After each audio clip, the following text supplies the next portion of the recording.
Seigneur Tout-Puissant, Père Céleste, nous nous prosternons humblement devant toi, reconnaissant ta grandeur et ta majesté.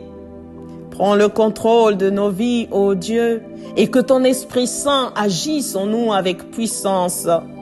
Comme il est écrit dans Actes 2 au verset 1 à 4, le jour de la Pentecôte, ils étaient tous ensemble dans le même lieu.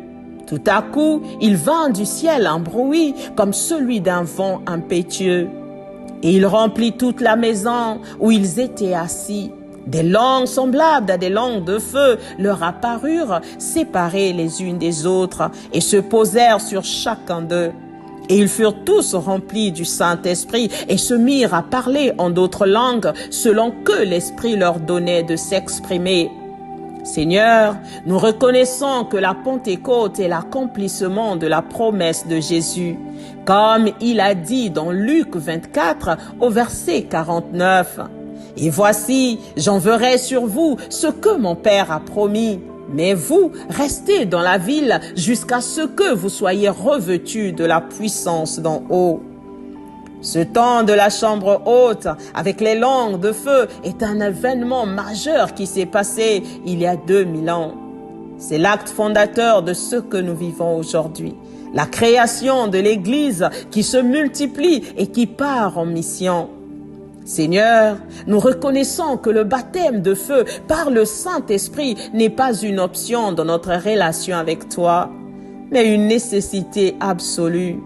Car c'est cette effusion de l'Esprit qui nous propulse pour aller, qui nous met en mouvement par sa présence au quotidien dans nos vies, qui nous donne la force d'annoncer l'Évangile même dans l'adversité et de tenir ferme dans ta parole. Comme tu l'as promis dans Joël 2 au verset 28 à 29, après cela, je répandrai mon esprit sur toute chair. Vos fils et vos filles prophétiseront. Vos vieillards auront des songes et vos jeunes gens des visions.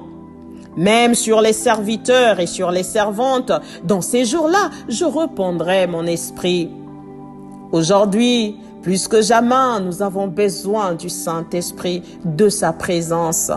Les temps sont troublés par les guerres, les divisions dans les familles ou les communautés, les inversions de valeurs opérées par le diable, etc.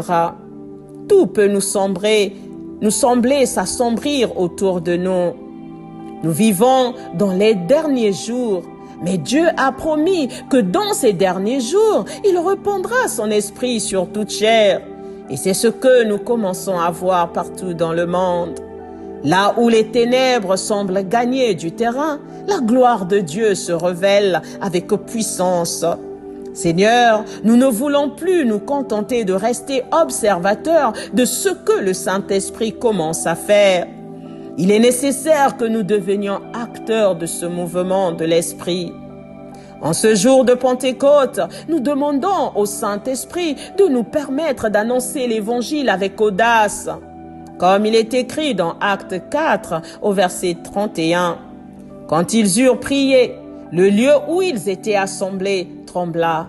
Ils furent tous remplis du Saint-Esprit et ils annonçaient la parole de Dieu avec assurance. C'est le temps d'une nouvelle révélation du Saint-Esprit en nous. C'est le temps de laisser le Saint-Esprit prendre réellement toute la place. C'est le temps pour que le feu du Saint-Esprit nous embrase au milieu des ténèbres. C'est le temps pour que le Saint-Esprit devienne notre meilleur ami. Saint-Esprit, vent puissant, souffle sur mes braises et ravive ma flamme comme jamais auparavant. Baptise-moi de ton feu pour que je puisse embraser ma famille, ma ville et mon pays pour le réveil. Permets-moi d'annoncer l'Évangile avec audace, assurance et autorité. Tu ne mérites rien de moins que tout en moi et je te laisse prendre toute la place. Fais ce que tu veux pour que ta volonté et la volonté du Père s'accomplissent et que je sois acteur de son plan. Amen.